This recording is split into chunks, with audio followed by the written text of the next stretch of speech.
In a PIN-less POS transaction, a personal identification number, or PIN, is not required. The PIN-less debit device, which securely stores information, interacts intelligently with a merchant's contactless terminal to validate the device and approve or decline the transaction.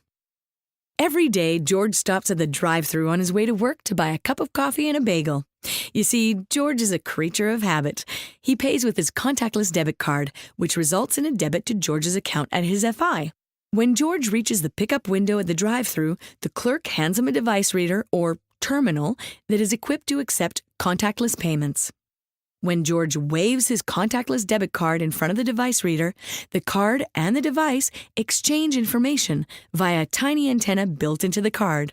First, the terminal validates the card, ensuring, for example, that it has not been altered since it was issued by George's FI. Next, the terminal executes payment authorization. During this process, the terminal uses information stored in the contactless debit card to review and assess the value of the purchase against any transaction limits that George's FI has put in place for his contactless purchases. Since George's purchase meets the requirements of his FI and the requirements of the payment scheme, in this case Interac Flash, the terminal accepts the transaction and notifies George and the clerk that the payment has been approved. If the requirements were not met, the transaction would be declined.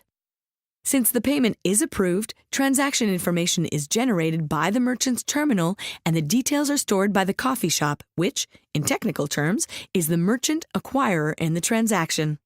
This transaction information will be provided to the coffee shop's FI, who will later use it to reconcile the payment and collect the funds from George's FI through